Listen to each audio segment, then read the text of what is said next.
हमारा जीवन आइसोलेशन में नहीं है। हाम्रो जीवन एकदम एकान्तमा छैन। हम कोई साधु सन्यासी बन गए हिमालय के किसी गुफे में छिपे रहकर ये जीवन बिताना, ये नहीं है। र हामी साधु सन्त जस्तो बनेर हिमालको गुफामा बनेर त्यो जीवन बिताउने जीवन होइन। अरे ये जीवन तो बांटना है सबको, यो जीवन त सबैलाई बाँड्नुपर्छ सबके बीच में जाना है। र सबैको बीचमा जानुपर्छ। स्कूल में जाना है, कॉलेज में जाना है, दफ्तर में जाना है, कारखाने में जाना है, हॉस्पिटल में जाना है, सब जगह जाना है। स्कुल कलेज अस्पताल अनि अरू विभिन्न ठाउँमा जानु छ कलीसिया में भी आना है। र मण्डलीमा पनि आउनु तो छ। हमारा जीवन आइसोलेशन में नहीं है, सबसे संबंधित है। हाम्रो जीवन चाहिँ एकान्तवासमा होइन तर सबैको सामुन्नेमा हो। हमारे देश के महात्मा गांधी को मैं याद करता हूँ। हाम्रो देशको महात्मा गान्धीलाई म सम्झिन्छु। ये रिकॉर्ड में है, यो एकदमै रेकर्ड गरिएको छ। यो आपने नाम सुना होगा उसका। तपाईँले उहाँको नाम सुन्नुभएको छ। उसने एक बार कहा, उहाँले एकचोटि भन्नुभयो, इनके परमेश्वर ने इनको दशमांश देना सिखाया है यिनीहरूको परमेश्वरले यिनीहरूलाई दशंश दिन सिकाउनु भयो और ये लोग र यिनीहरू 100% छोड़ दो, र एकदम 100% नै छोडिदिनुहोस्। 10वां हिस्सा भी यदि प्रभु यीशु मसीह को दिखाएंगे, यदि 10औं हिस्सा मात्रै परमेश्वरले देखायो भने पूरा इंडिया क्रिश्चियन कंट्री हो जाएगा। र त्यो चाहिँ पुरै इन्डिया नै क्रिस्चियन कन्ट्री हुन्छ। क्या ये चैलेंज नहीं है? के यो एउटा चुनौती होइन र? हारेकाहरूलाई विजयको सन्देश, मरिरहेकाहरूलाई जीवनको सन्देश, मानवद्वारा ईश्वरीय सन्देश, यो हो मैसेज अफ गॉड टीवी। कसैले यसलाई चाहिँ नोट गर्न चाहनुहुन्छ भने यसका सन्दर्भ पदहरू लेख्नुहोस्। लुक्स गॉस्पेल लुकाको सुसमाचार 16:25 16:25 लाइफ, जीवन, जेनेसिस 33 उत्पत्ति 33 अध्याय वर्स 5 5 पद, चिल्ड्रन, केटा छोराछोरीहरू। मार्क्स गॉस्पेल मर्कुसको सुसमाचार चैप्टर 13 13 अध्याय वर्स 34 34 पद, वर्क, काम, एक्ट्स ऑफ एपोस्टल्स प्रेरितको काम चैप्टर 20 20 अध्याय एंड वर्स 24 र 24 पद, मिनिस्ट्री, सेवकाई, जेरेमाया एर्मिया chapter 13 13 अध्यायको and verse 20 20 पद, beautiful flock। सुन्दर झुण्ड। इन बातों को सुनने के बाद बात बिल्कुल पक्की हो गई है कि जो कुछ मेरे पास है मेरा कुछ भी नहीं है, सब कुछ प्रभु का दिया हुआ अनुग्रह का दान है। यी सबै कुरा सुनेपछि यो कुरा पक्का भयो, मसँग जे छ त्यो मेरो केही पनि होइन, त्यो परमेश्वरले दिनुभएको अनुग्रहको दान हो। मैं जो हूँ वो भी अनुग्रह का दान है। म जे छु त्यो पनि अनुग्रहको दान हो। और जीवन ही यदि मेरा नहीं है, यो जीवन नै मेरो होइन भने और क्या हो सकता अरु मेरा? के हुन सक्छ मेरो? पहले उसने अनुग्रह के द्वारा जीवन दिया, पहिला उहाँले अनुग्रहद्वारा जीवन दिनुभयो। अब उसी के बारे में, जीवन के नियमों के बारे में थोड़ा सा हम सुनेंगे। अब उहाँद्वारा हामी जीवनका नियमको बारेमा हामी थोरै कुरा सुन्नेछौँ। कभी कभी एक डिफिकल्टी है हम जैसे प्रचारकों का, कहिले काहीँ चाहिँ हामी जस्तो प्रचारकको लागि यस्तो कठिन कुराहरू हुन्छ, जो विजिटिंग प्रीचर्स हैं, जो चाहिँ एकदम यसरी भेट्दै घुमेर प्रचार गर्ने हुने। लोकल चर्च यदि है, यदि स्थानीय मण्डली हो भने आज 10 मिनट बोलने के बाद पक्का मालूम है अगले संडे भी बोल सकते हैं, र आज 10 मिनट बोलेर अब अर्को आइतबार पनि बोलिन्छ भन्ने पक्का हुन सक्थ्यो। अधूरा आज यदि छोड़ देता हूँ, र यदि मैले अधुरो आज छोडेँ भने अगले बार कब उसको कंप्लीट करने का मौका मिलेगा हमको नहीं मालूम। र अब अर्कोचोटि कहिले यसलाई चाहिँ पुरा गर्ने समय मिल्छ हामीलाई थाहा हुँदैन। अगले बार आऊंगा तो आप बोलेंगे एक बार रिवाइज भी करो, र अर्कोचोटि आउँदा भन्नुहोस् कि त्यसलाई फेरि पनि रिवाइज गर्नु छ। फेरि कभी कभी ऐसा लगता है हड़बड़ सब कुछ पूरा कर देना चाहिए, र यस कारणले एकदम हडबड गर्दै छिटो छिटो सबै पुरा गर्नुपर्छ। वो भी बड़ा डिसएडवांटेज है उसमें। र यसमा पनि बेफाइदा हो। आज पूरा हो या ना हो, आज पुरा हुन्छ या हुँदैन, मैं शांति के साथ बात करूंगा, म एकदम शान्तसँग बात और गर्छु। जो कुछ प्रभु देगा जे प्रभुले दिनुहुनेछ हम उससे तृप्त हो जाएंगे। हामी उसबाट एकदम तृप्त हुनेछौँ। ये भी एक प्रिंसिपल है। यो पनि एउटा सिद्धान्त हो। मन्ना जो इकट्ठा करने के लिए गए थे, र जो मन्ना जम्मा गर्नको लागि गएका थिए, जिन्होंने कम किया जसले एकदम थोरै लिए उसको कमी नहीं लगा, उनीहरूलाई कम्ती भएन, जो बहुत खादाड़ हैं उन्होंने इतना लिया, जो एकदम खन्चुवा छन् उनीहरूले यति धेरै लिए, उनको ज्यादा नहीं बचा। उनीहरूको पनि धेरै बचेन। सोच चाहे कम मिले या ज्यादा मिले, मन्ना मिल गया, हमारे हृदय को प्रभु तृप्त करे। र कम्ती होस् या त बढी होस्, मन्ना मिलेको छ, हामीलाई प्रभुले तृप्ति गर्नुहुनेछ। एक उदाहरण हमने उस दिन सुना था। एक उदाहरण हामीले त्यो दिन सुनेका थियौँ। छोटा लड़का जब नदी में मर रहा था, र छोटो बच्चा जो नदीमा मरिरहेको थियो, एक बुजुर्ग आदमी ने दया किया, एउटा एकदम बुझकी बुढा बुढा आत्माले बुढा मानिसले एउटा आदर के अरे दया दया किया, गर्नुभयो, उसने कूद कर उसको बचा लिया। उसलाई दौडेर गएर उसलाई बचाउनु भयो। आधे घंटे के बाद लड़के को होश आया। आधी घण्टापछि त्यो केटाको होस आयो। अब उसने पूछा, अरे उसले सोध्यो, मेरे जान को किसने बचाया? मेरो जीवनलाई कसले बचायो? सब लोगों ने कहा, देखो कोने में अंकल खड़े हैं, बूढ़े एल्डरली अंकल, वो उसने बचा दिया। त्यो कुना सबैले भन्यो त्यो कुनामा उभिने बुढो अङ्कल हुनुहुन्छ उहाँले बचाउनु भयो। वो दौड़कर उनके पास गया, उनी दौडेर त्यो उनको पासमा जानुभयो, उनके पैरों को पकड़ लिया, उनको खुट्टा पक्रिनु भयो बोला, अंकल जी मुझको आपने बचा लिया, बहुत बहुत धन्यवाद। र अनि भन्यो, अङ्कल तपाईँले मलाई बचाउनु भयो, तपाईँलाई धेरै धेरै धन्यवाद। अंकल ने उसको ऊपर उठाकर गले लगाया अङ्कलले यसरी माथि उठाएर उसलाई अङ्गल हाल्नुभयो और उससे बोला, र उसँग भन्नुभयो, माय सन, मेरो छोरा, make sure that your life was worth saving. मेरो छोरा, तिमीले चाहिँ यो कुरामा निषेध गर्नु, तिम्रो जीवन बचाइने योग्यको थियो तेरा जीवन बचाने के योग्य था, इस बात को प्रूव करना। र यो तिम्रो जीवन बचाउनको योग्य थियो, यो कुरालाई तिमीले प्रमाणित गर्नु छ। ऐसा ना हो यस्तो नहोस् 20 साल के बाद 20 वर्षपछि तेरे जीवन को देखकर तिम्रो जीवनलाई हेरेर तेरे मित्र और तेरे दोस्त, तेरे घर वाले बोलेगा, अरे दुष्ट लड़का उसी समय मर गया होता नदी में, कितना अच्छा होता। तेरो साथीहरू, तेरो वरिपरिको तेरो घरका मान्छेहरू यो नभनुन् कि यो कस्तो दुष्ट मान्छे, त्यही दिन मरेको भए ठिक हुन्थ्यो, उसी दिन मर जाना था तुझको, तिमीले त्यही दिन मरेको भए ठिक हुन्थ्यो, लेकिन उसने तेरा जान बच गया है। तर तिम्रो ज्यान बाँचेको छ। योग्य जीवन बिताना। र योग्यको जीवन बिताऊ। तेरे जीवन को देखकर लोग कहने लगे, प्रभु जी धन्यवाद हो, ऐसा एक भाई, ऐसा एक मित्र, ऐसा एक पिता, ऐसा एक सेवक तूने हमको दिया है। र तेरो ज्यान हेरेर, जीवन हेरेपछि तिम्रो चाहिँ जीवन हेरेर भन्नुहोस्, प्रभुजी तपाईँलाई धन्यवाद छ, तपाईँले यस्तो एउटा हाम्रो बाबु, यस्तो हाम्रो चाहिँ भाइ, यस्तो हाम्रो दाजु, यस्तो सेवक हामीलाई दिनुभयो। लाइफ पाना एक बात है, जीवन पाउनु एउटा कुरा हो, और उसके बाद स्टैट्यूट्स ऑफ लाइफ को पूरा करना वो दूसरा भाग है। त्यसै जीवनको नियमहरूलाई पूरा गर्नु त्यसको दोस्रो भाग हो। अनुग्रह के द्वारा जीवन मिला, अनुग्रहद्वारा जीवन आयो, और हमारी जिम्मेदारी है कि अब उस जीवन के नियमों को हम पूरा करें। र अब हाम्रो जिम्मेवारी त्यो छ कि त्यो जीवनका नियमहरूलाई हामीले पूरा मैं गर्नु। कोशिश करूंगा बहुत ही कम बोलने के लिए, लेकिन पूरा पूरा बोलने के लिए, म कोसिस गर्नेछु थोरै बोल्नु तर चाहिँ पुरा बोल्नको लागि, ताकि आप समझे। र ताकि तपाईँले बुझ्नुहोस्। नया जन्म पाए हुए लोग, नयाँ जन्म पाउनु भएको जनहरू, वचन में हमको नियम दिया गया इस जीवन को कैसे बिताना है। र वचनमा हामीलाई नियम दिएको छ यो जीवनलाई कसरी बिताउनु पर्छ भनेर। एजिकियल की किताब, एजिकियलको किताब उसका 33 अध्याय, उसको 33 अध्यायको 15 वचन। 15 पद। The book of Ezekiel chapter 33 and verse 15। Ezekiel 33 को 15। If the wicked restore the pledge, give again that he hath robbed, walk in the statutes of life without committing iniquity, he shall surely live, he shall not die।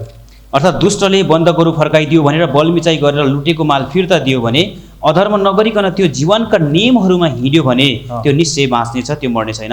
अच्छा, पहले 2-3 minute एक वचन मैं उनके लिए पढ़ लेता हूँ जो अभी तक उद्धार नहीं पाए हैं, र अब पहिलाको 1-2 मिनेट म चाहिँ उनीहरूको लागि बोल्दैछु जसले अहिलेसम्म उद्धार पाउनु भएको छैन, जिनको अभी तक प्रभु यीशु मसीह से जीवन नहीं मिला है। जसको अहिलेसम्म प्रभु येशू ख्रीष्टबाट जीवन प्राप्त भएको छैन। जीवन नहीं मिला मतलब गलती हमारे प्रभु की नहीं है। र जीवन पाएको छैन यसको मतलब यसको गल्ती प्रभुको होइन। प्रभु ने खुद बोला, मैं तो जीवन देने के लिए आया हूँ। उहाँले आफैले भन्नुभएको छ, म त जीवन दिनको लागि आएको हुँ। आपको बोलना है, तपाईले भन्नुपर्छ। वो चोर के समान, त्यो चोरले जस्तै, O Lord remember me, I don't want to die.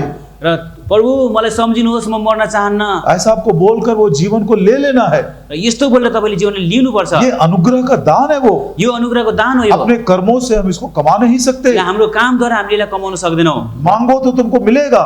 माग तिमीले पाउनेछौ। आज प्रभु रुका हुआ है आपको अनुग्रह देने के लिए। आज प्रभु रोकिनु भएको छ तपाईलाई अनुग्रह दिनको लागि। 1-2 वचन पढ़ते हैं। अझ 1-2 पदहरू हामीले लिन्छौँ। इसी 33 अध्याय का 10 वचन। यसै 33 अध्यायको 10 पद। यसकारण तिमी हे मानिसको छोरा, इजरायलको घरानासँग कुरा गर, तिमीहरू यसो भन्छौ, यदि हाम्रा अपराधहरू र हाम्रा पापहरू हामीमाथि पर्नेछन् र हामी तिनैमा खिँदै जानेछौँ भने हामी कसरी बाँचौँ? अरे हमारे पाप इतने अधिक हो गए, हाम्रो पाप यति धेरै भएको छ, वो हमारा जीवन धीरे धीरे पानी के समान गलता जा रहा है। हाम्रो जीवन बिस्तारै पानी जस्तै घटिरहेको छ, और एक दिन वो पानी के समान जमीन पर गिर जाएगा। एक दिन पानी जस्तै जमिनमा पोखिनेछ, और उसको दोबारा हम उठा नहीं सकते। त्यसलाई हामीले फेरि उठाउन सक्दैनौँ। हम तो जीना चाहते हैं, हामी त जिउन चाहन्छौँ, हम क्या करें? हामीले के गरौँ? प्रभु ने उनकी प्रार्थना को सुना। उहाँले उनीहरूको प्रार्थना सुनिदिनु और भयो। 11 वचन में 11 पदमा उनको एक प्रॉमिस दिया, र एउटा प्रतिज्ञा दिनुभयो। तिनीहरूलाई भन, प्रभु यहोवा भन्नुहुन्छ, मेरो जीवनको शपथ, मेरे प्राण की सौगंध, एक दुष्ट के मरने से मैं प्रसन्न नहीं होता हूँ। मेरो जीवनको शपथ, दुष्टको मृत्युमा मलाई पटक्कै आनन्द छैन। कितना भला परमेश्वर है।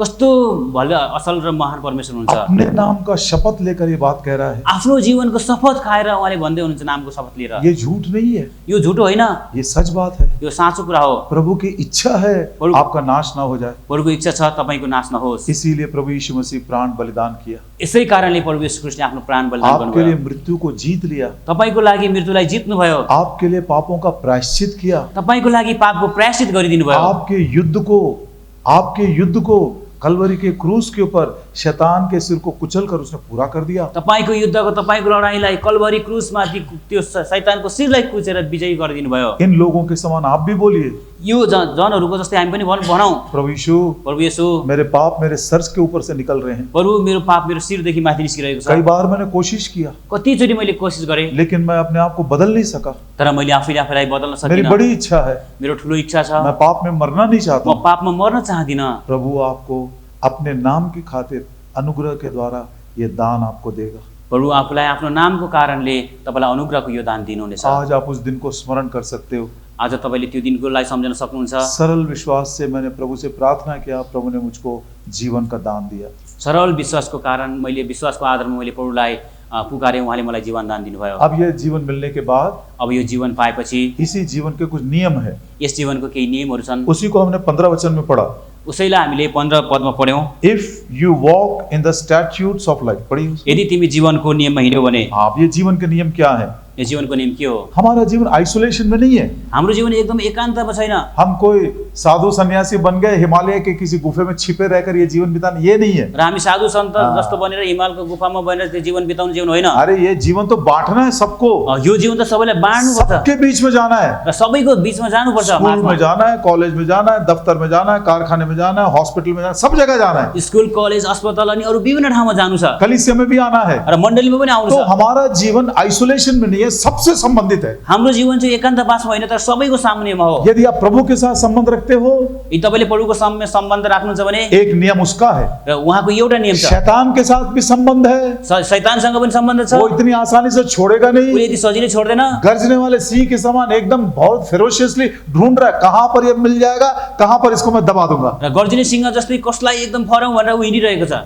तीसरा, तेस्रो कुरा, कलीसिया के साथ उसका संबंध है, र यस मण्डलीको साथमा सम्बन्ध छ, दुनिया के साथ उसका संबंध है, र संसारका मानिसहरूको मेरे साथ भी उसका संबंध है। मेरो साथमा पनि सम्बन्ध छ। तो 5 नियम हम र देखेंगे। 5वटा नियम हामीले हेर्नेछौँ। This life as it relates to God, यो जीवन परमेश्वरसँग सम्बन्ध भएको छ। कैसे बिताना है? कसरी बिताउनु छ? भजन संहिता भजनको किताब उसका 146 146 146 और उसकी आयत है 2। त्यसपछि 146 को 2 पद। While I live will I praise the Lord, I will sing praises unto my God while I have any being। जब तक मैं जीवित हूं, जब तक मैं श्वास लेता हूं, मैं प्रभु की आराधना करता ही रहूंगा।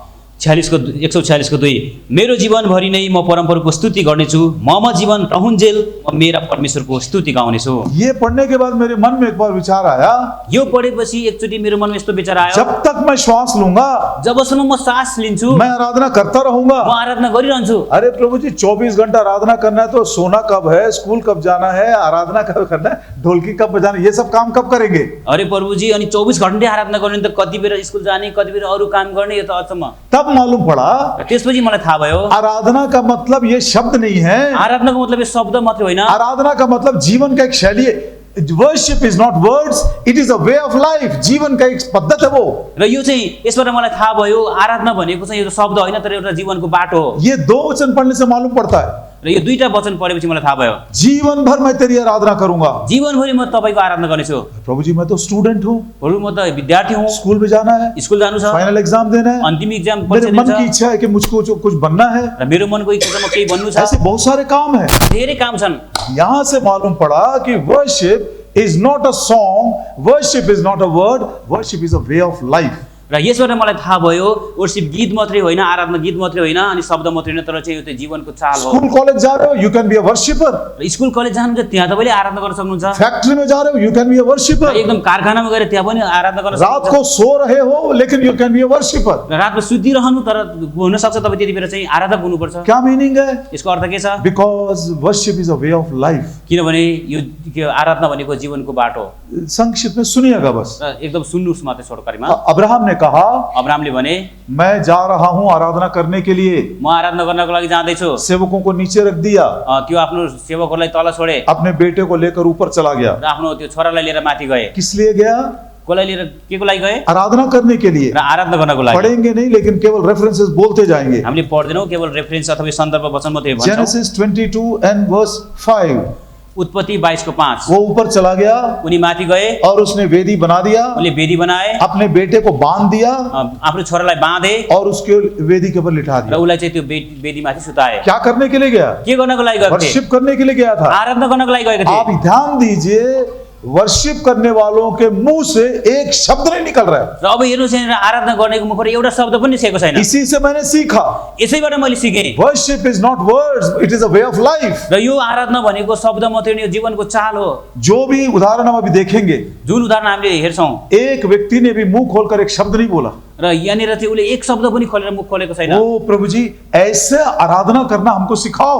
ओ प्रभुजी, यस्तो आराधना गर्न हामीले सिकाउनु हो। ये आराधना का जीवन हमारा हो जाना चाहिए, यस्तो आराधनाको जीवन हाम्रो हुनुपर्छ। क्योंकि ये जीवन जब आपसे संबंधित है, तर जब यो जीवन तपाईसँग सम्बन्धित छ, सारा जीवन मैं इसी में बिताऊंगा। र सबै जीवन नै म यसैमा बिताउँछु। अब अब्राहम गया आराधना करने के लिए, अब्राहम अब आराधना गर्नको लागि गए, वेदी के ऊपर इसहाक को लिटा दिया, वेदीमाथि त्यो इसाकलाई सुताए मानो ये बोल रहा है, र मानवले भन्दैछन्, हे परमेश्वर यहोवा, हे परमेश्वर यहोवा, तू कह रहा था तपाईले भन्नुभएको थियो मैं अपने बेटे से प्रेम करता हूँ, तपाईले मेरो छोरालाई प्रेम गर्नुहुन्छ, गर्छु, मैं करता हूँ, मैले गर्छु, तूने दिया मुझको, तपाईले मलाई दिनुभयो, ये मेरे विश्वास का फल है यो ये। मेरो विश्वासको फल हो यो। लेकिन उस गिफ्ट को, अब यो चाहिँ उपहारलाई, जो गिफ्ट तूने मुझे दिया, जुन चाहिँ उपहार तपाईले मलाई दिनुभयो, उसी को मैं वेदी के ऊपर लिटा देता हूँ। त्यसैले म यो वेदीमाथि सुताउँछु। और आज मैं बोलना चाहता र हूँ, आज म भन्न चाहन्छु, आई love the giver more than the gift.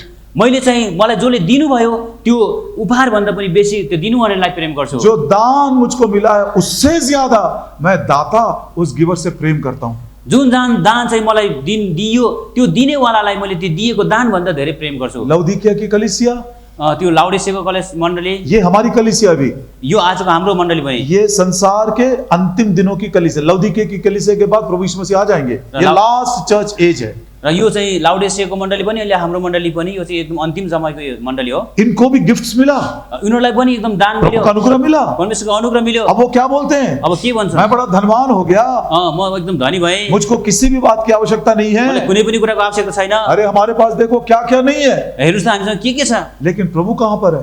तर प्रभु कहाँ हुनुहुन्छ? दरवाजे के बाहर खड़ा है, ढोकाको बाहिर खडा हुनुहुन्छ, खटखटा रहा है, मैले ढकराइ हुनुहुन्छ, मुझको भी थोड़ा जगह दो। मलाई पनि थोरै ठाउँ देऊ। लौदीकिया की कलीसिया वाले अपने गिफ्ट से प्रेम कर रहे हैं, वो प्रभु के प्रेम से भी ज्यादा उससे कर रहे हैं। र लाउडेसियाका मण्डलीको जनहरूले चाहिँ परमेश्वरले दिनुभएको दानलाई प्रेम गरे, तर परमेश्वरलाई गरेनन्। वो कह रहे हैं हमको किसी बात की आवश्यकता नहीं है। र उनीहरूले भन्छन् कि हामीले कुनै पनि कुराको आवश्यकता छैन। अभी भी प्रभु कह रहा है, अहिले पनि प्रभु भनिरहनु भएको, गधे को देखकर कह रहा है, गधालाई देखाउँदै गधाल देखाएर भन्दै हुनुहुन्छ, मुझको इसकी आवश्यकता है। मलाई यसको आवश्यकता छ। ये is the first meaning of worship.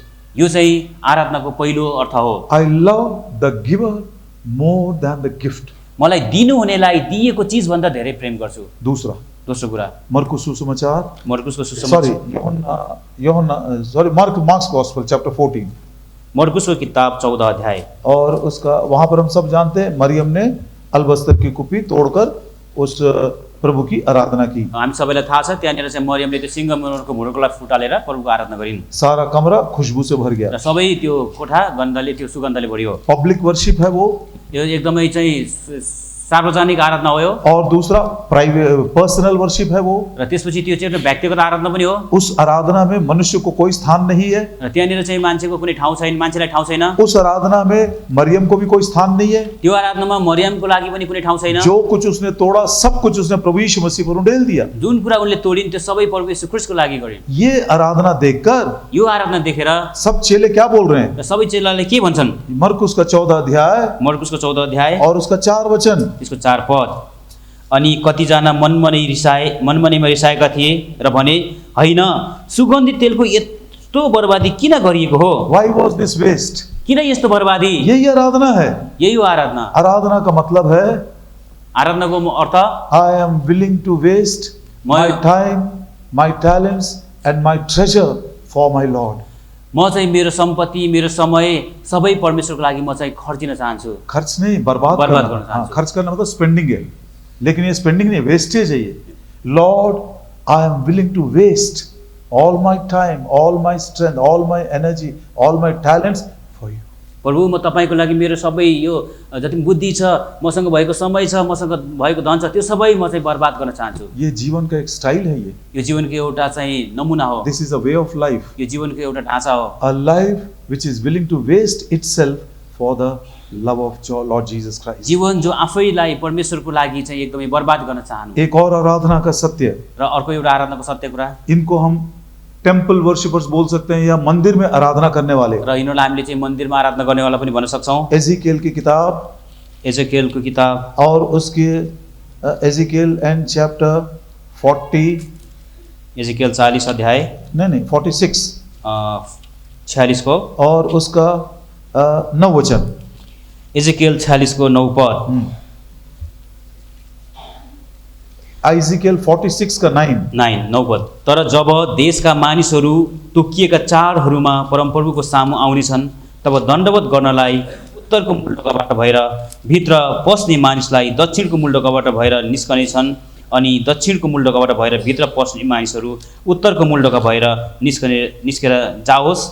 जुन मूलढोकाबाट भएर मूलढोकाबाट त्यो भित्र पसेको छ, त्यस मूलढोकाबाट भएर त्यो नफर्कोस्, तर त्यसको सामुबाट भएर त्यो निस्कोस्। बड़ा सिंपल है ये। एकदम साधारण। मंदिर में जो आराधना करने के लिए आते हैं, मन्दिरमा जो आराधना गर्नको लागि आउँछन्, वो साउथ डोर से यदि आते हैं, यदि त्यो दक्षिणको ढोकादेखि आउँछन् भने आराधना करेंगे, आराधना गरेर मेज में भाग लेंगे, मेजमा भाग लिएर, और आगे बढ़ते भी यहाँ से चले जाएंगे। र अगाडिबाट यहाँबाट जान्छ। और यदि कोई नॉर्थ गेट यहाँ से आ रहा है, यदि कोही चाहिँ उत्तरको ढोकाबाट आउँछन् भने वो आराधना करेगा, आराधना गर्नेछन्, मेज में भाग लेगा, मेजबाट भाग लिएर आगे बढ़ता चला यता जाएगा। अगाडि बढ्छन्। मीनिंग क्या है इसका? यसको अर्थ के हो? जिस पुराने मार्ग से तू आया है उसमें वापस नहीं जाएगा। जुन पुरानो बाटो भएर तिमी आयो त्यो बाटो फर्केर नजाऊ। ओ, ये वर्शिपर का एक लाइफस्टाइल है ये। यो वर्शिपको एउटा जीवनको ढाँचा हो। आराधना करने के बाद आराधना गरेपछि पुराने मार्ग में नहीं जाना है। फेरि त्यो पुरानो बाटोमा ओ जान्छ। प्रियो, इस एक बात में यदि प्रभु हमको जांचे तो मेरे से लेकर सबके सब फंस जाएंगे इसमें। प्रभुजी यदि यसरी यो कुरालाई लिएर प्रभुले हामीलाई जाँच्यो भने मदेखि लिएर सबैजना यसमा फस्छौँ। कितने बार हम पुराने मार्ग में गए, कतिचोटि हामी पुरानो बाटोमा गयौँ। कलवरी के क्रूस पर देखिए, कल्वरीको क्रुसमा हेर्नुहोस्, वो बलिदान जो है वो 2 बात बताता है। त्यो बलिदानले दुईटा कुरा बताउँछ। ध्यान से सुनिएगा, बार बार रिपीट में नहीं कर सकते। र यसलाई हामी बारम्बार दोहोऱ्याउँदैनौँ, ध्यानसँग सुन्नुहोस्। जब क्रूस के ऊपर प्रभु यीशु मसीह बलिदान कर रहे थे, जब क्रुसमा प्रभु यीशु क्रिस्ट बलिदान गर्दै हुनुहुन्थ्यो, मेरे लिए मेरो लागि सैक्रिफाइस है, र मेरो लागि बलिदान हो। परमेश्वर के लिए परमेश्वरको लागि वर्शिप है, वो आराधना हो। त्यो इफिसियों की पत्री इफिसीको किताब 5 अध्याय 5 अध्याय और उसका दूसरा वचन, इफिसी 5 को 2। The work of the cross is a sacrifice for me and it is a worship for God the Father. पर त्यो क्रुसको काम चाहिँ मेरो लागि बलिदान हो भने परमेश्वरको लागि त्यो उपासना हो। इफिसियों की पत्री इफिसीको किताब 5 अध्याय 5 अध्याय उसका दूसरा वचन र 2 पद। हाँ, र प्रेममा हिँड जसरी ख्रिस्टले पनि हामीलाई प्रेम गर्नुभयो र मिठो बासना दिने सुगन्ध हुनका लागि भेटी र बलिदानको रूपमा आफैलाई हाम्रा निम्ति परमेश्वर कहाँ अर्पण गर्नुभयो। अब हमारी इंडियन लैंग्वेज इसमें थोड़ा सा कॉम्प्लिकेटेड है। र अब इन्डियन ल्याङ्ग्वेज अलिकति यसमा चाहिँ कठिन छ। अब इंग्लिश में कितना स्पष्ट है देखिए, इङ्ग्लिसमा के छ हेर्नुहोस्। फॉर अस एन ऑफरिंग, र हाम्रो निम्ति उहाँ चाहिँ बलिदान एन्ड अ स्वीट स्मेलिंग सेवा फॉर गॉड। र परमेश्वरको निम्ति चाहिँ एकदमै मिठो सुगन्ध दिने चाहिँ, मतलब कलवरी के क्रूस का वो जो है काम है, मेरे लिए प्रायश्चित का बलिदान है, लेकिन परमेश्वर को उसमें से आराधना का एक सुगंध मिला, जैसे मरियम ने तोड़कर सारे घर को सुगंध से फैला दिया। र यो कल्वरी क्रुसको काम चाहिँ मेरो लागि चाहिँ एकदमै बलिदानको कुरा हो, जसले मलाई उद्धार मुक्ति दियो भने परमेश्वरको लागि त सुगन्ध दिने आराधना। ओ प्रभु यीशु मसीह का देह जब तोड़ा गया, जब प्रभु यीशु क्रिस्टको मस्तक त्यो देह तोडियो, उसमें से जो सुगंध निकला, त्यसबाट जुन चाहिँ सुगन्ध निस्क्यो, स्वीट स्मेलिंग सेवा, सुखदायक सुगंध है, एकदमै मिठो सुगन्ध, मानव पिता के हृदय को सुख मिला। र मानव पिताको हृदयलाई त्यसले चाहिँ सुख दियो। आज वही सुगंध जगह जगह फैल गया है। आज त्यही सुगन्ध विभिन्न ठाउँमा फैलिएको छ। उस काम से रोकने के लिए, त्यो कामलाई रोक्नको लागि, उस आराधना करने वाले प्रभु यीशु मसीह को देखिए, त्यो आराधना गर्ने प्रभु यीशुले हेर्नुहोस्, शब्दों की बात नहीं है, र यो चाहिँ एकदमै शब्दको कुरा होइन। नीचे उतर कर आ, तल ओरेर आउनु, नीचे उतर कर आ। तल ओरेर आउनु। Lord Jesus never returned from the cross. प्रभु यीशु क्रिस्ट कहिल्यै क्रुसबाट तल झर्नु भएन। There was no return step in that wonderful worshipper, Lord Jesus Christ. र प्रभु यीशु क्रिस्टको अद्भुत आराधकहरूको जीवनमा यस्तो पछि फर्काइ हुँदैन। एक और उदाहरण, अझ एउटा उदाहरण, मत्ती सुसमाचार मत्तीको सुसमाचार उसका दूसरा अध्याय, दोस्रो अध्याय, Matthew's Gospel chapter 2 मत्तीको सुसमाचार 2 अध्याय। पूर्व के देश से 3 ज्ञानी लोग आए थे यो चाहिँ पूर्वको देशबाट ज्ञानीहरू आएका थिए 3 जना और 11 वचन उन्होंने क्या किया? र उनीहरूले 11 मा के गरे? अनि त्यस घरभित्र पसेर उनीहरूले ती साना बालकलाई आफ्नी आमा मरियमको साथमा देखे र भुइँमा घोप्टो परेर उनीहरूले उहाँलाई दण्डवत गरे अनि आफ्ना धनका कन्तुरहरू खोलेर उनीहरूले उहाँलाई उपहारहरू चढाए, सुन, लोबान, गन्धरस। वो दे फेल डाउन तिनीहरू एकदमै भुइँमा ढले और वर्शिप्ड हिम, र उहाँलाई आराधना गरे दे गेव हिम गिफ्ट्स र उहाँलाई उनीहरूले चाहिँ उपहारहरू दिए और वर्शिप करने के बाद र त्यो आराधना गरेपछि 12 वचन अनि 12 पदमा अनि सपनामा परमेश्वरबाट हेरोद कहाँ फर्केर नजानु भन्ने चेतावनी पाएर उनीहरू अर्कै बाटो भएर आफ्नो देशतिर हिँडे। What an example! कस्तो उदाहरण! ये वर्शिपर्स हैं, यो आराधक हो, परमेश्वर का वचन पाए परमेश्वरबाट वचन पाए उनीहरूले, और जो मार्ग से आए थे वहां नहीं गए, दूसरे मार्ग से होते हुए अपने घर गए। जुन बाटो भएर आएका थिए त्यो होइन, अर्कै बाटो भएर उनीहरू गए। So this worship is a way of life. र यो वर्शिप भनेको, आराधना भनेको इसके लिए जीवनको, शब्दों की आवश्यकता नहीं है। र यो चाहिँ शब्दको खाँचो छैन, तर जीवनको बाटो हो। इसीलिए मैंने कहा यसैले मैले भन्छु स्कूल भी जाओ, कॉलेज भी जाओ, अब काम करने के लिए जाओ, सेवा करते रहो, रात को सोते रहो, ये वर्शिपर का जो सुंदर गुण लक्षण है आपके लिए लागू हो सकता है। र तपाईहरु स्कुल कलेज काम जहाँसुकै जानुस्, तर चाहिँ तपाईमा चाहिँ वर्शिपरको अथवा आराधनाको जुन चाहिँ सुन्दर गुण चाहिँ तपाईले राख्नुहुन्छ। जीवन भर आप उसकी आराधना कर सकते हैं। र तपाईले जीवनभरि उहाँको आराधना गर्न सक्नुहुन्छ। पहला मीनिंग क्या है? पहिलो अर्थ के हो?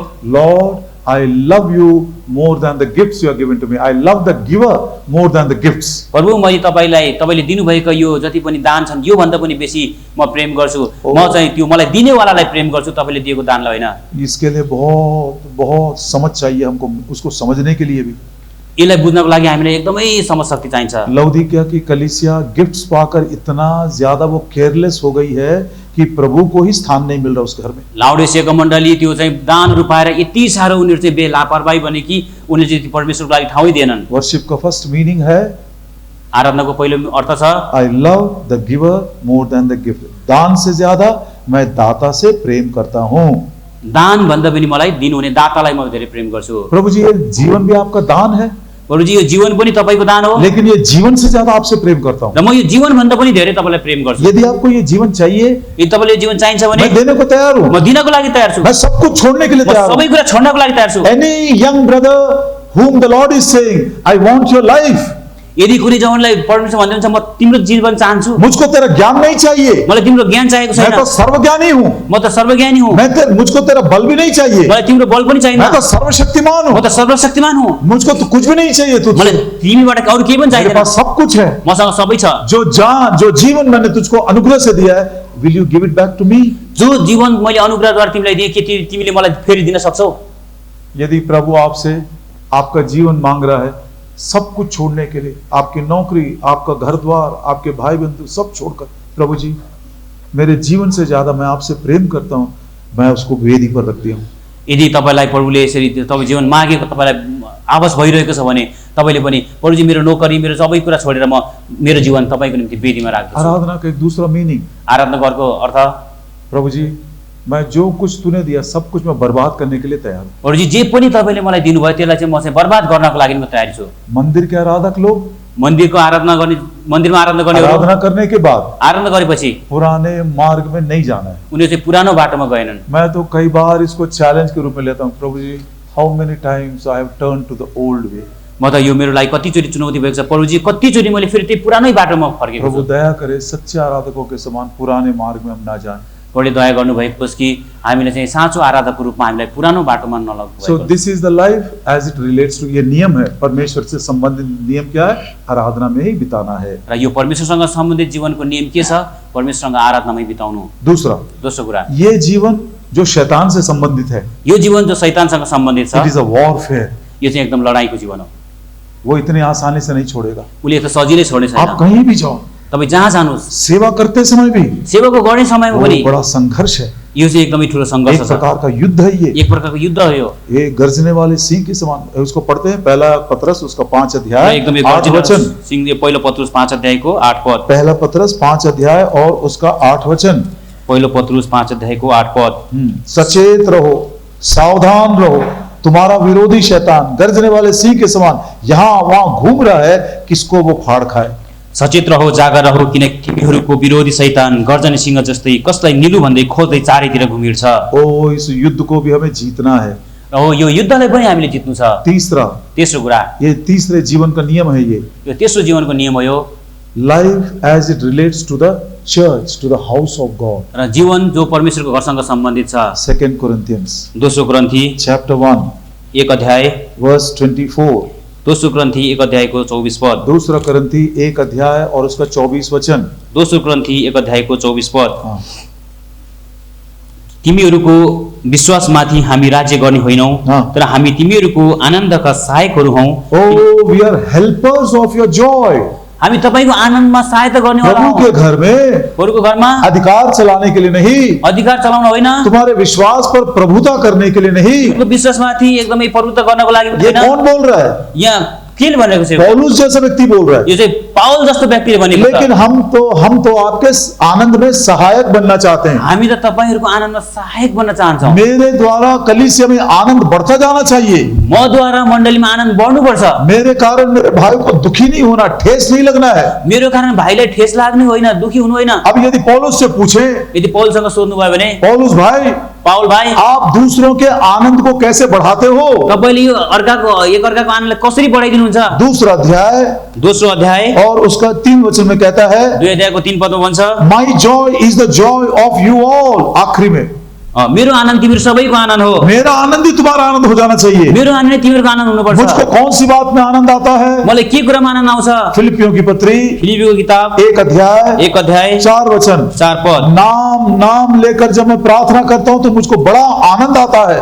नाम लिएर जब मैले प्रार्थना गर्छु तब मलाई आनन्द आउँछ। फिलिपियों की पत्री फिलिपीको पत्री 1 अध्याय 1 अध्याय 18 वचन। 18 पद, जब सुसमाचार सुनाते हैं तो मैं बड़ा आनंदित हो जाता हूं। जब मैले सुसमाचार सुनाउँछु म एकदम आनन्दित हुन्छु। फिलिपियों की पत्री फिलिपीको पत्री दूसरा अध्याय 2 अध्याय और उसका दूसरा वचन, त्यसको 2 पद, जब तुम आत्मा में एकता में रहते हो तो मैं बड़ा आनंदित हो जाता हूं। जब तिमीहरू आत्मामा एक मनको हुन्छौ तब म एकदम आनन्दित हुन्छु। दूसरा अध्याय का 18 वचन, दोस्रो अध्यायको 18 पद, तुम्हारी सेवा में यदि मुझको प्राण भी उंडेल देना पड़े आनंद आता मुझको। तपाईको तिमीहरूको सेवामा यदि मेरो प्राणै दिनुपर्छ भने पनि मलाई आनन्द आउँछ। समझ रहे इस बात को? के बुझ्दै हुनुहुन्छ यो कुरालाई? कलीसिया से संबंधित हमारा जीवन ऐसा होना चाहिए। मण्डलीसँग सम्बन्धित हाम्रो जीवन यस्तो हुनुपर्छ। कई बार हमने दुखी कर दिया, कतिचोटि हामीले दुःख कितने बनायौँ, लोगों को हमने ठोकर खिलाया, कतिजना व्यक्तिलाई हामीले ठेस खुवायौँ, कितने लोगों के विश्वास को हमने कम कर दिया। कतिजना विश्वासीहरूको विश्वास हामीले कम गरिदियौँ। ऐसा नहीं होना चाहिए। यो हुँदैन। Life as it relates to the house of God, हमारा जीवन दूसरों के आनंद में सहायक होना चाहिए। मण्डलीसँग सम्बन्धित हाम्रो जीवन एक अर्काको आनन्दको लागि हुनुपर्छ। कैसे आनंदित करेंगे? कसरी आनन्दित गर्न सक्छौँ? प्रे विद जॉय,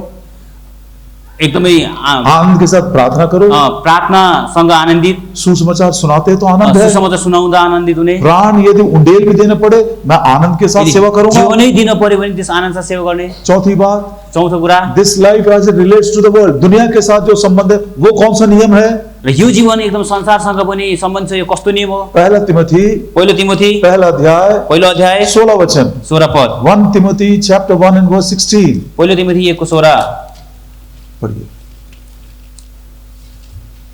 तरै पनि मैले यस हेतुले कृपा पाएँ कि येशू ख्रीष्टले पहिले ममा सारा सहनशीलता उनीहरूका निम्ति एउटा नमुनाको रूपमा देखाइदिउन्, जसले अनन्त जीवन पाउनलाई पछिबाट उहाँमाथि विश्वास गर्नेछन्। अभी तक बहुत सारे उद्धार नहीं पाए हैं, अहिलेसम्म सबैले उद्धार पाएका छैन, आने वाले दिनों में उनको उद्धार पाना है। र आउनेवाला दिनमा उनीहरूले उद्धार पाउनु छ। वो उनके लिए उदाहरण कौन है? र उनीहरूको लागि उदाहरण को हो? मैं उदाहरण हूँ। म उदाहरण हुँ। Oh, be very careful.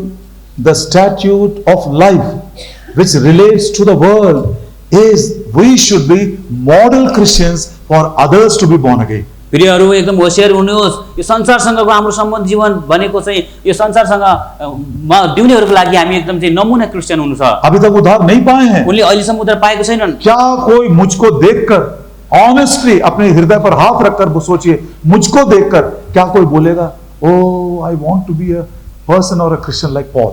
र यसले एकदम यहाँनिर छातीमा हात राखेर भन्नुहोस्, कसैले यसरी भन्न सक्छ म चाहिँ यो व्यक्तिको जीवन हेरेर म चाहिँ तिमीहरू जस्तै भएको हुनाले मैले उद्धार पाएँ भनेर? कितना चैलेंजिंग है ये। यो कस्तो ठुलो चुनौती छ यो। कई बार हमने कॉम्प्रोमाइज कर लिया, कतिचोटि हामीले चाहिँ यसलाई एकदमै सम्झौता गर्छौँ। कई बार किसी लोगों को मालूम तक नहीं पड़ता हम क्रिश्चियन हैं। कतिचोटि हामीलाई त्यो कति व्यक्तिले थाहा नै हुँदैन हामी क्रिस्चियन हो भन्ने कुरा। प्रभु दया करे। प्रभुले दया गर्नुभएको होस्। हमारे देश के महात्मा गांधी को मैं याद करता हूँ, हाम्रो देशको महात्मा गान्धीलाई म सम्झिन्छु। ये रिकॉर्ड में है। यो एकदमै रेकर्ड गरिएको छ। यो आपने नाम सुना होगा उसका। तपाईँले उहाँको नाम सुन्नुभएको छ। उसने एक बार कहा, उहाँले एक फेरि भन्नुभयो, इनके परमेश्वर ने इनको दशवांश देना सिखाया है यिनीहरूको परमेश्वरले यिनीहरूलाई दशंश दिन सिकाउनु भयो और ये लोग र यिनीहरू 100% छोड़ दो। र एकदम 100% नै छोडिदिनुहोस्। 10वां हिस्सा भी यदि प्रभु यीशु मसीह को दिखाएंगे, यदि 10औं हिस्सा मात्रै परमेश्वरले देखायो भने पूरा इंडिया क्रिश्चियन कंट्री हो जाएगा। र त्यो चाहिँ पुरै इन्डिया नै क्रिस्चियन कन्ट्री हुन्छ। क्या ये चैलेंज नहीं है? के यो एउटा चुनौती होइन र? Their God has taught them how to give tithes देने के लिए। तिनीहरूको ईश्वरले तिनीहरूलाई चाहिँ कसरी दशंश दिने भनेको सिकाउनु भयो। दशवांश दोगे तो प्रभु बोलता मैं इतना खुश हो जाऊंगा, दशंश दिन त प्रभुले भन्नुहुन्छ म यति खुसी छु, आकाश से मैं खिड़कियों को खोल दूंगा तुम्हारे लिए। र त्यसपछि आकाशको झ्यालहरू खोलिदिन्छ तिनीहरूको तो लागि। ये प्रभु र यो जो परमेश्वर उनको जीवन दिया है, जसले हामीले जीवन दिनुभयो, वो जीवन का 10वां हिस्सा भी यदि ये दिखाएंगे, र यदि त्यो जीवनको पनि 10औं भाग तपाईँले दिनुभयो भने सारा इंडिया क्रिश्चियन कंट्री बन जाएगा, र सबै इन्डिया नै क्रिस्चियन देश, सारा देश सारा दुनिया क्रिश्चियन बन र जाएगा। सारा देश सारा दुनिया नै क्रिस्चियन बन्नेछ। What does it mean? यसको मतलब के? We are not exhibiting at least 10% of Christian life. हामीले हाम्रो क्रिस्चियन जीवनको 10% पनि चाहिँ हामीले देखाइरहेका छौँ संसारलाई। बहुत दुखी हम इस बात से। यसबाट हामी एकदम दुखी छौँ।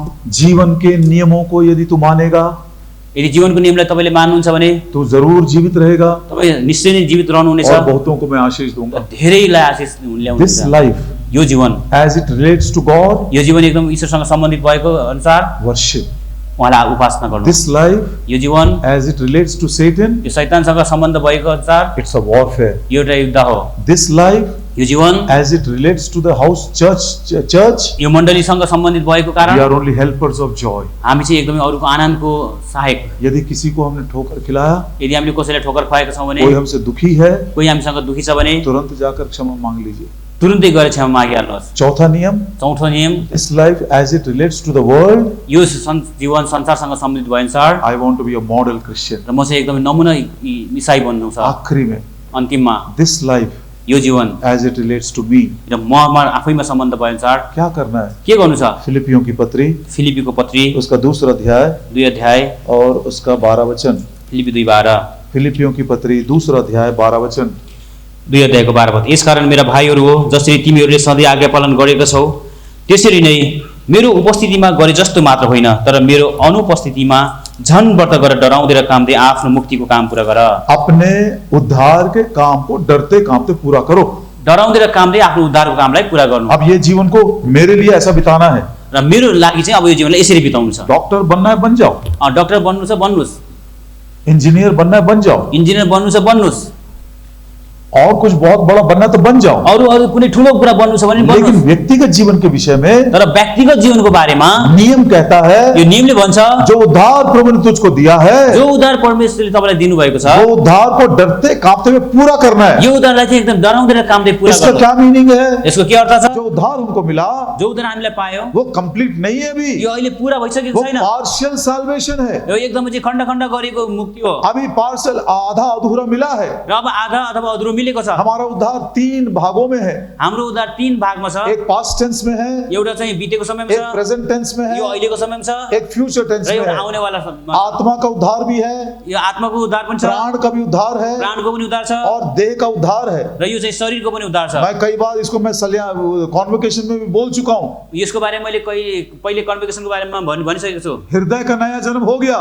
हृदयको नयाँ जन्म भयो, लेकिन अभी शरीर का नया जन्म नहीं हुआ। अब शरीरको नयाँ जन्म भएको छैन। बहुत भयानक बात है ये, यो एकदम ठुलो डरलाग्दो कुरा इसीलिए छ। डरना है। यसरी डराउनु छ। हृदय का नया जन्म हो जाने के बाद भी यदि मैं उस काम को पूरा नहीं करूंगा तो शायद ये शरीर का नया जन्म नहीं होगा। र हृदयको नयाँ जन्म भएर पनि मैले त्यो उद्धारको काम पुरा गर्ने भने शरीरको नयाँ जन्म हुँदै छैन। वो क्या मतलब है उसका? यसको अर्थ के छ? आत्मा का उद्धार आत्माको उद्धार कल के दिन हुआ, हिजो भयो। पाप का जो पेनल्टी है पापको जो पनि दण्ड छ उससे मैं चूक गया, त्यसबाट मलाई चाहिँ त्यो प्रभु ने उसको भर दिया। त्यसलाई बढी हटाइदिनु भयो। अब से जो प्रभु यीशु मसीह में उसमें कोई दंड की आज्ञा नहीं। र अब प्रभु येशूमा कुनै दण्डको आज्ञा छैन। अब दूसरा, अब दोस्रो कुरा, प्रेजेंट डे यो अहिले वर्तमान मेरे समयमा प्राण का उद्धार, र मेरो यो प्राणको उद्धार, इसको हम डेली सैल्वेशन भी कहते हैं। यसलाई हामीले चाहिँ दैनिक मुक्ति पनि भन्छौँ। पाप का जो पावर है, पाप का जो प्रभाव है, उसके ऊपर भी जय पाना है। पापको जो पनि शक्ति छ, प्रभाव छ, त्यो माथि पनि जय पाउनु छ। यदि मैं नहीं जय पाऊंगा, यदि मैले जय पाइन भने कल के दिन भोलिको दिन ये मेरा देह का जो नया जन्म होना है, छुटकारा, वो नहीं मिलेगा। र भोलिको दिनमा यो शरीरको मेरो जो पनि छुटकारा हुनु छ त्यो हुने छैन। इसी को हम फुल सैल्वेशन बोलते हैं। यसैलाई हामीले पूर्ण मुक्ति भन्छौँ। जिस दिन प्रभु यीशु मसीह आएंगे, आएंगे, जुन दिन प्रभु येशू ख्रीष्ट आउनुहुन्छ, ये हमारा दीनहीन देह जो है यो हाम्रो जुन जुन दिन शरीर छ बदल कर उसके महिमा के देह के अनुकूल बन जाएगा। बदलेर चाहिँ उहाँको महिमाको योग्य बन्नु छ। इसीलिए डरते कांपते हुए ये काम भी पूरा करना है। यसै कारण डर्दै कामले यो कामलाई पूरा गर्नु छ। प्रभुजी अब दंड तो हट गया, दण्ड त हट्यो, लेकिन आज तर आज उस पावर से, उसके प्रभाव से भी मुझको छुटकारा दीजिए। त्यो पावर शक्ति र उसको त्यो प्रभावदेखि पनि मलाई छुटकारा दिनुहोस्। जयवंत जीवन बिताने के लिए अनुग्रह दीजिए। जयवन्त जीवन जिउनको लागि मलाई अनुग्रह दिनुहोस्। जो कोई डरते कांपते हुए डराउँदै कामदै इस रीति से यो प्रकारले अपने डेली सैल्वेशन को पूरा करेगा, आफ्नो दैनिक मुक्तिको लागि पूरा गर्छन्, कल के दिन भोलिको दिनमा इस देह का भी छुटकारा हो जाएगा। यो शरीरको पनि छुटकारा हुन्छ, पाप की समक्षता भी हमारे सामने से निकल जाएगी। र पापको जति पनि परम छ त्यो पनि हामीबाट निस्केर जान्छ। जहाँ पर हम जाएंगे, जहाँ हामी जान्छौँ वहाँ पर पाप नहीं है, त्यहाँ पाप होइन, श्राप नहीं है, श्राप छैन, अंधकार नहीं है। अँध्यारो छैन। किनको मिलेगा? कसलाई मिल्छ त्यो कुरा? जिन्होंने डरते कांपते हुए अपने अपने उद्धार के काम को पूरा जसले डराउँदै कामले आफ्नो उद्धारलाई पूरा गर्नुभयो। So these are the statutes of life। बहुत ही संक्षिप्त में प्रभु ने हमको बताया है। यसकारण यी जीवनका नियमहरू संक्षिप्तमा प्रभुले हामीलाई बताउनु भयो। इन नियमों को यदि हम पालन करते जाएंगे, यदि यो नियमलाई हामीले पालन गर्दै जान्छौँ भने हम जरूर एक दिन उस महिमा को पाएंगे। र हामीले निश्चय नै एक दिन त्यो महिमालाई हामीले पाउनेछौँ। फर्स्ट स्टैट्यूट, पहिलो नियम, life as it relates to God. जीवन परमेश्वर चाहिँ परमेश्वरसँग सम्बन्धित छ। It is the life of worship. यो चाहिँ आराधनाको जीवन हो। सेकंड स्टैट्यूट, दोस्रो नियम, life as it relates to Satan. र यो शैतानसँग सम्बन्धित जीवन, इट इज अ वॉरफेयर। यो चाहिँ एकदम युद्ध। थर्ड स्टैट्यूट, तेस्रो नियम, life as it relates to the church. र यो मण्डलीसँग सम्बन्धित जीवन, हेल्पर्स ऑफ योर जॉय। र चाहिँ एकदमै यो आनन्दको सहायक। फोर्थ स्टैट्यूट, चौथो नियम, life as it relates to the world. र संसारसँग सम्बन्धित जीवन, मॉडल क्रिश्चियन। र एकदम नमुना क्रिस्चियन विश्वासी। फिफ्थ स्टैट्यूट, र पाँचौं नियम, life as it relates to me. र म आफैमा सम्बन्धित जीवन। I will work out my salvation with fear and trembling. मैले मेरो उद्धारको कामलाई डराउँदै र कामदै एउटै प्रेममा सिद्ध गर्ने एकै चित्तको भई एउटै कुराको चिन्ता सदैव गरौँ। विश्वासको एकतामा अनियो बनेर, विश्वासको एकतामा अनियो बनेर प्रभुको आनन्दलाई पूरा गरौँ। प्रभुको आनन्दलाई पूरा गरौँ। एउटै चाहना हाम्रा प्रभुको, हामी एकतामा रहेको, हामी एकतामा रहेको। अब उसो हामीहरू पराई परदेशी होइनौँ, पवित्र जनहरूसँग सँगै नागरिक हौँ। अब उसो हामीहरू पराई परदेशी होइनौँ, पवित्र जनहरूसँग सँगै नागरिक हौँ। परमेश्वरको घराना हौँ, प्रेरित भविष्यवक्ताहरूको जगमाथि हामी बनाइएका छौँ। परमेश्वरको घराना हौँ, प्रेरित भविष्यवक्ताहरूको जगमाथि हामी बनाइएका छौँ। जसको कुनै ढुङ्गो चाहे यीशु ख्रीष्ट आफै हुन्। जसको कुनै ढुङ्गो चाहे यीशु ख्रीष्ट आफै हुन्। उनको वासस्थान बन्न एकसाथ बनिँदै जाउँ। उनको वासस्थान बन्न एकसाथ बनिँदै जाउँ। एउटै